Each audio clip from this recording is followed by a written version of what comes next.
High, কেমন আছো তোমরা সবাই? আশা করি তোমরা সবাই ভালো আছো আর আমি অনেক, অনেক ভালো আছি। সবাইকে জানাচ্ছি মেরি ক্রিসমাস। আমি জানি ভিডিওটা দিতে অনেক লেট হয়ে গেল। কিছু করার নেই। চলো ভিডিওটা একটু শেয়ার করে নিই। দেখো সন্ধ্যা হয়ে গেছে আর আমরা রেডি হয়ে বেরিয়ে গেছি গির্জার উদ্দেশ্যে। এখন বাজে রাত 7:30।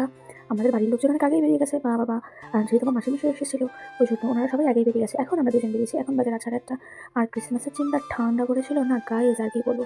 যাই হোক, গাঙ্গা যেতে যেতে মনে পড়লো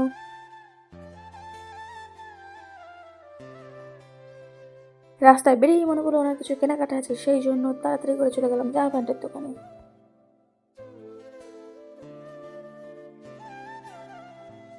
কেনাকাটা করতে। আর যেহেতু অনেক ঠান্ডা ছিল আমি নিলাম একটা মোজা। তারপর অবশেষে চলো দুজন মিলে একটুখানি ঢং করলে হয়। এখন দুজন মিলে বেরিয়ে গেছি, কথা বলতে বলতে বলতে বলতে চলে গেছি গির্জায়। গাইস কি ভিড় একটু দেখতে পাচ্ছ? হ্যাঁ, আমাদের বাড়ির আশেপাশে যারা থাকে তারা তো সবাই গেছে, তারা সবাই জানে যে অন্য বাড়ির তুলনায় হয়তো এবার গির্জায় একটু ভিড়টা বেশি হয়েছে। যাই হোক, কথা না বলে চলো ভিতরের দিকে যাওয়া যায়। আগে নিজেকে না দেখালে হয়। এই দেখো, এবার গির্জার ভিতরটা ঘুরে দেখি, চলো। ও গাইস, ভেতরটা যা সুন্দর করেছিল না। আমার সব থেকে ভালো লাগে এই লাইটিং, এগুলো দেখলে মনে হয় আমার ছবি তোলা শেষ হয় না। যাই হোক, আমারও বায়না শুরু হয়ে গেল। এবার আস্তে আস্তে ভেতর দিকে চলে যাচ্ছি। কি সবাই কমেন্টে জানাতে ভুলো না কিন্তু যে আমাকে কেমন লাগছে, অবশ্যই কমেন্টে জানিও। আর গাইস, আজকে একটা কথা বলি, আজকে না মেলায় গিয়ে আমরা কিছুই খাইনি। এরকম আশ্চর্য একটা ব্যাপার না? এটাই সত্যি কথা, সত্যি আমরা কিছু খাইনি, কারণটা লাস্টে বলছি।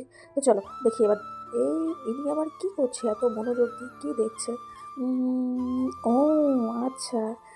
এই গির্জার ভেতরে করেছিল এইটা। এটার কি বলে, 3D নাকি বেশ কিছু একটা বলে। যাই হোক, এটা খুব ভালো লেগেছিল আমাদের। আমরা দুজন মিলেই দেখছিলাম। যাই হোক, চলো এবার গির্জা তো ঘুরলাম। চলো এখন একটু মেলাটা ঘুরে দাঁড়াও, তার আগে গির্জার ভেতরটা থেকে একটুখানি ঘুরে আসি। চলো।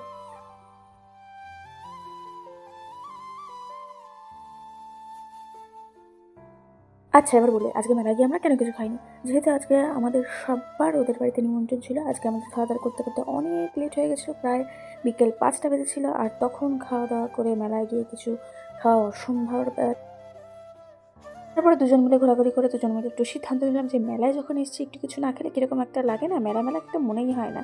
যাই হোক, তারপরে মেলার মধ্যে গিয়ে দুজনে 2 প্লেট ঘুগনি খেয়ে তারপরে সোজা চলে আসলাম বাড়ি। ও না গাইজ, দাঁড়াও, বাড়ি আসার আগে চলে গেছিলাম সোজা পাম্পে, যেহেতু ওর কাজের জন্য এখন গাড়িতে অনেক তেল লাগে। আর ও যেহেতু এখন বাড়ি থাকতে পারে না, ওই জন্য একবারে গাড়িতে তেলটা ভরে নিল। তারপরে আমরা সোজা চলে আসলাম বাড়িতে। তো ভিডিওটা এই পর্যন্তই ছিল। বড়দের প্রণাম জানিয়ে আর ছোটদের আমার অনেকটা ভালোবাসা জানিয়ে ভিডিওটা আমি শেষ করছি। সবাই ভালো থেকো, সুস্থ থেকো। তোমাদের সাথে দেখা হচ্ছে আবার নেক্সট ভিডিওতে।